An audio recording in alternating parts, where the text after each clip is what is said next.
Los reflejos troncoencefálicos son una prueba que se realiza como parte de la exploración neurológica en pacientes donde se sospecha de diagnóstico de muerte encefálica. La muerte encefálica se define como el cese irreversible en las funciones de todas las estructuras neurológicas intracraneales, tanto de los hemisferios cerebrales como del troncoencéfalo. El diagnóstico clínico se basa en tres pilares fundamentales: coma reactivo, apnea y ausencia de reflejos troncoencefálicos. En la exploración de los reflejos troncoencefálicos, también llamados reflejos del tallo, se explora la actividad de los pares craneales y su integración en los núcleos correspondientes del troncoencéfalo. En el reflejo fotomotor, se realiza una estimulación en el ojo del paciente con un foco de luz potente. En condiciones normales, se observa la aparición de contracción pupilar.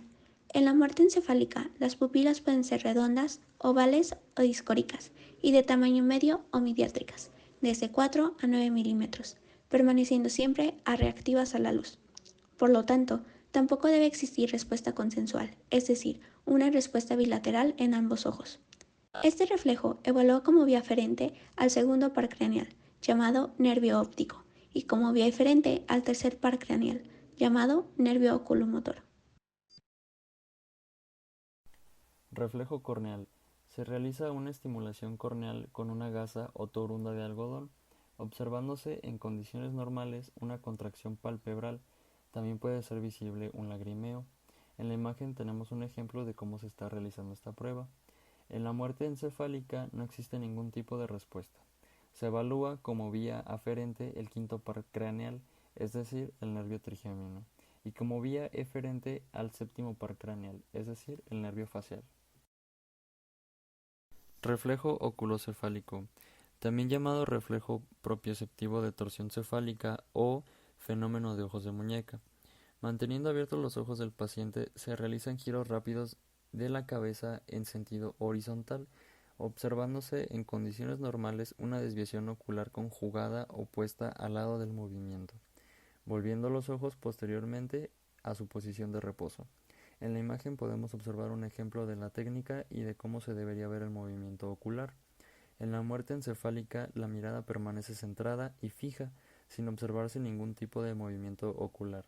Se evalúa como vía aferente al octavo par craneal, es decir, el nervio auditivo, y como vía eferente al tercero y sexto par craneal, que sería el nervio oculomotor y abducens.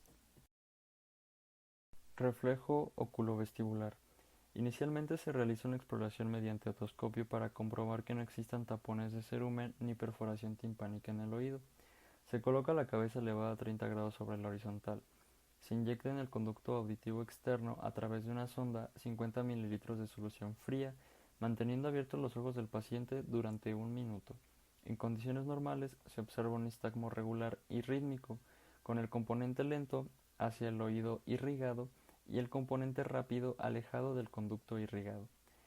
Aunque cabe mencionar que este reflejo es pocas veces explorado durante la práctica clínica.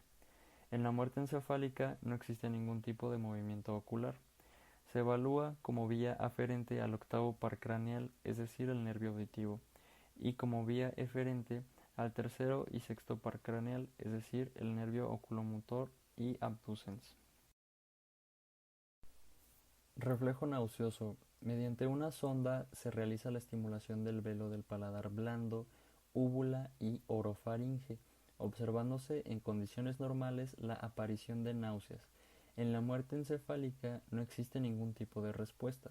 Se evalúa como vía aferente al noveno par craneal, es decir, el nervio glosofaringeo, y como vía eferente al décimo par craneal, es decir, el nervio vago.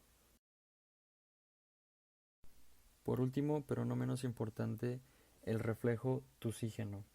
Se introduce una sonda a través del tubo endotraqueal que provoca una estimulación de la tráquea, observándose en condiciones normales la aparición de tos.